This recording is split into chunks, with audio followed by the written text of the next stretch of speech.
Rehefa mitsangana eo am-baravarana ka mandondona, raha misy ny hainy feo ka mamono varavarana dia hiditra ao aminy aho ary ara-misakafo aminy, ary izy amiko. Apokalipsy 3:7-20.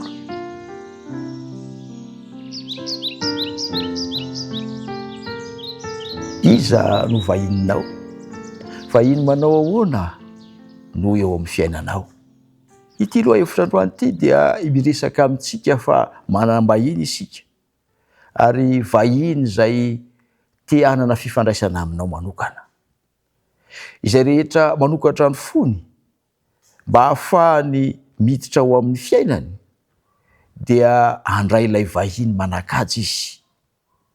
Ny Apokalipsy 3:7-20 dia milaza fa mandondona ao amin'ny varavaran'ny fo izy, maniry ny hiditra eo amin'ny fiainany tsirairay. Jesosy io vahiny manan-kaja io ry havana. Izy no ilay fahazavana izao tontolo izao. Tiany ny hanome anao ny fahazavana avy aminy. Tombontsoa antsika ny mandeha eo amin'ny fahazavan'ny fanatrehany, satria mamolavola toetra sarobidy ho antsika izany, miteraka fifaliana, fankasitrahana, faharipo ary fitiavana. Ireny no ahafahantsika maneho amin'ny hafa ny herin'ilay fahasoavana efa noraisitsika. Ary amin'ny alalan'ireny no ahafahantsika manaparika ny fahazavan'ny lanitra ho an'izao tontolo izao. I Jesosy no modely tonga lafatra mendrika ilay tahaka.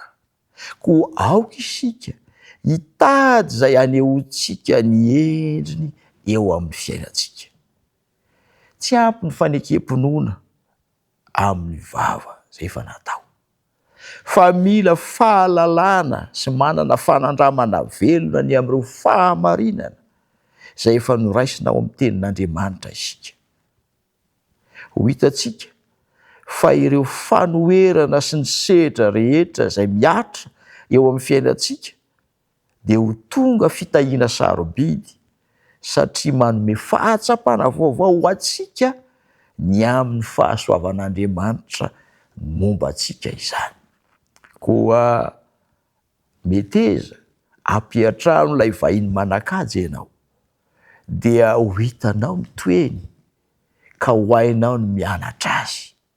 Hivavaka ho anao isika mba hahatonga anao ampihatrano azy isan'andro. Hivavaka isika.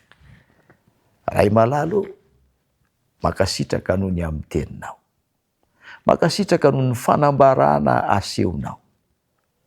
Manaiky izay ny ampihatrano an'i Kristy ho vahininay, ary tsy ho vahiny andalo fa ho vahiny honina hiaraka aminay.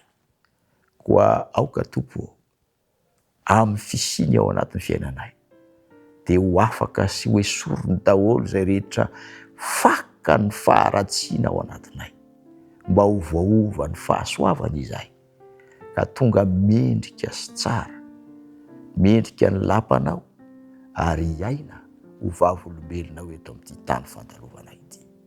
Angatahana izany vavaka izany amin'ny anaran'ilay tianay. Amen.